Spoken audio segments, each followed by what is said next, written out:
Government of India has extended the tenure of the Chief of Defence Staff till 2026, who is the current Chief of Defence Staff of India. So ఏంటి chief of defence staff అంటే, so మనకి ప్రతి కంట్రీకి సంబంధించి డిఫెన్స్లో భాగంగా chief of Indian army, chief of Indian air force, chief of Indian navy, అలా వేరే కంట్రీస్ కూడా army chief, air force, navy చీఫ్లు ఉంటారు. వీళ్ళు ముగ్గురికి సంబంధించి ఒక మెయిన్ పర్సన్గా ఉండేవారిని మనం సిడిఎస్ అంటాం. సో మన దేశానికి సంబంధించి ఫస్ట్ సిడిఎస్గా పనిచేసింది బిపిన్ రావత్ అనే పర్సన్. ఇక్కడ మనకి క్వశ్చన్ ఏంటంటే, ఇండియాలో ప్రజెంట్ సిడిఎస్ ఎవరు అనేది మన క్వశ్చన్. ఆన్సర్ చేయండి అమ్మా.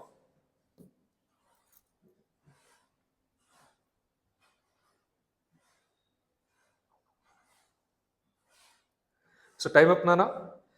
India's first CDS Bipin Rawat.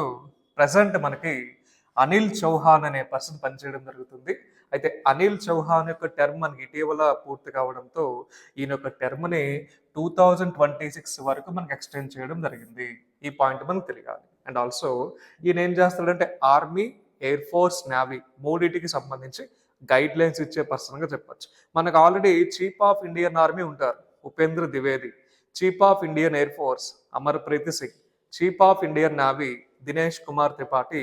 వీళ్ళ ముగ్గురికి గైడెన్స్లో భాగంగా ఈ person what is right, what is wrong అనే వాటికి సంబంధించి కొన్ని గైడెన్స్ ఇవ్వడం జరుగుతుంది.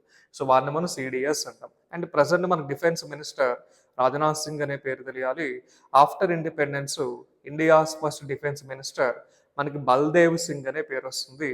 Present defence secretary of India Rajesh Kumar Singh అనే పేరు మనం చెప్పాలి. అండ్ అదేవిధంగా డిఫెన్స్ డెవలప్మెంట్లో అంటే మోస్ట్ మిలిటరీ స్ట్రెంత్ కంట్రీస్లో ఇండియా 4th ప్లేస్లో ఉంది.